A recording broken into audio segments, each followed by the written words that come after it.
Alassane n'a qu'à quitter ici. Il est moi aussi, ne peut pas gouverner Côte d'Ivoire, c'est Gbagbo qui est ivoirien. C'est Gbagbo nous a fait. Si Alassane fait rien, nous le prend pour lui. On va le tuer. Ta tête de boangara. Tous ceux qui sont assis, même ceux qui sont morts, en pensée, en parole, quand tu baisses, même quand tu lâches ta main comme met dessus, c'est moi qui dis ça. Ta tête de boangara, tes yeux de Warinyuga là. Il y a levé ça dans tes yeux, tu vas comprendre. Quand tu poulet là, tête de poulet là coupée là, et puis il saute. C'est ça drama actuellement. Il y a levé ça. Le nom du bouquin que tu prononces dans ta sale gueule là, il y a levé ça. Drama n'est plus président. Il est en train de sauter actuellement là. Donc laissez-le sauter. Mais attention. Alassane Ouattara burkinabé? Voilà la phrase choc qui revient encore et encore dans les rues, dans les débats, dans les esprits. Car depuis des décennies, c'est cette accusation qui colle à sa peau. Il n'est pas ivoirien. Il ne peut pas diriger ce pays. Et c'est cette polémique qui a nourri l'une des plus grandes crises politiques de la Côte d'Ivoire. Quand son nom a commencé à briller sur la scène politique, ses adversaires n'ont pas attaqué ses idées en premier, ils ont attaqué son identité. On l'a présenté comme un étranger, un homme d'origine burkinabé qui n'avait pas, selon certains, la légitimité de gouverner. Et c'est précisément cette question qui a bloqué sa candidature pendant des années, déclenchant des tensions violentes dans le pays. Mais il faut le dire clairement, derrière cette accusation d'origine étrangère, il y avait une arme politique. Car dans un pays où la question de l'ivoirité est sensible, jouer sur l'origine d'un homme pouvait rallier les foules, créer de la haine et écarter un adversaire redoutable. Ouattara a été cette cible, et beaucoup ne voulaient pas de lui. Non pas pour ce qu'il proposait, mais pour ce qu'il représentait. Pourtant, il a résisté. Malgré les refus, malgré les blocages, il a continué à se battre pour s'imposer sur l'échiquier politique ivoirien. Mais cette lutte a laissé des cicatrices. Une partie du peuple continue de dire « Nous ne voulons pas de lui », parce qu'il n'est pas ivoirien de souche. Alors, la vraie question est là. Est-ce que l'origine d'un homme doit décider de son destin politique? Ou bien est-ce qu'un pays doit juger ses dirigeants par leurs actes, par leur vision, par ce qu'ils construisent? En Côte d'Ivoire, ce débat reste ouvert, brûlant, explosif. Car pour certains, Ouattara incarne toujours l'étranger. Et c'est cette perception qui explique, en partie, le rejet de sa candidature par une frange de la population. Mais une chose est sûre, cette question de l'origine ne disparaîtra pas.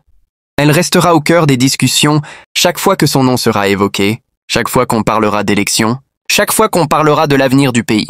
Alassane Ouattara, ivoirien ou burkinabé, la polémique n'est pas prête de s'éteindre. Et c'est cette controverse qui continue de diviser et d'alimenter la colère de ceux qui refusent encore et toujours de le voir candidat. Chers Ivoiriens, la Côte d'Ivoire ne nous appartient plus. Aujourd'hui en Côte d'Ivoire, nos forêts, nos plantations nous sont arrachées par les hommes d'Alassane Ouattara. Quand vous allez au port de San Pedro, celui qui gère le port de San Pedro est un étranger. La présidente du conseil constitutionnel, elle est guinéenne. Adama Bitogo, c'est un burkinabé. Alassane Ouattara lui-même, c'est un burkinabé. Le président Gbagbo Laurent, à cause de la paix, a permis à ce burkinabé d'être candidat dans notre pays. Mais lui, en retour, depuis qu'il a pris le pouvoir, qu'est-ce qu'il fait? Vous êtes contemporain et vous êtes témoin de ce qu'il est en train de faire devant le pays. Et devant nous, sous nos yeux, il est en train de d'écarter les candidats sous prétexte qu'il a l'armée et qu'il va utiliser l'armée pour tirer sur le peuple. Il n'y a aucune armée qui peut tirer sur vous. Les chars qu'ils ont fait sortir là, mais ça, on a fait sortir ça en cas de guerre. Pas dans une révolte populaire. Les chars qu'ils ont fait sortir là, ça c'est quand il y a la guerre, entre pays et pays là. C'est là qu'on fait sortir les chars. Mais chars, c'est là sur la population. Celui qui a guerre, faut tirer sur quelqu'un. Si un militaire a guerre, il n'a qu'à tirer sur quelqu'un. Ne vous laissez pas intimider. Ne vous laissez pas distraire. Alassane Ouattara là, il n'est pas le président de la Côte d'Ivoire. Occupez toute la rue d'Abidjan. Occupez toute la rue de Gagnois. Toute la rue de Dalois. Tant que l'ordre constitutionnel n'est pas restauré, vous occupez la rue. Lui là, il ne va pas nous gouverner. C'est un point. Voilà pourquoi, pour ne pas qu'il vous parle, il a supprimé mes chaînes et il m'a traduit à la police. Il m'a traduit à la police. Tu peux un peu de toi? Maudit là. Tu passes ton temps à tuer les gens en Côte d'Ivoire. Et tu prends l'armée et le conseil constitutionnel, non, Johnny Pacheco, on te traduit, on supprime tes comptes. Et puis le peuple va se taire. Le peuple ne se taira pas. Actuellement où il te parle, c'est gâté, c'est fini. Actuellement où il te parle, tu n'es plus le président de la Côte d'Ivoire. Il n'y a pas d'élection en Côte d'Ivoire. C'est terminé. Il faut que tu le retiennes. Aujourd'hui, ces ministres, ils ont intérêt à ce que lui soit là. Parce que Belmont Godot vole notre argent pour acheter des maisons à Paris. Ils ont le compte offshore dans les paradis fiscaux. Donc c'est normal, Ouattara est là et ils volent. Donc eux là, votre problème et leur problème, c'est pas le même. Hein. Et ils s'en foutent de ça. Voilà pourquoi on peut créer une armée parallèle à l'hôtel Sobroko.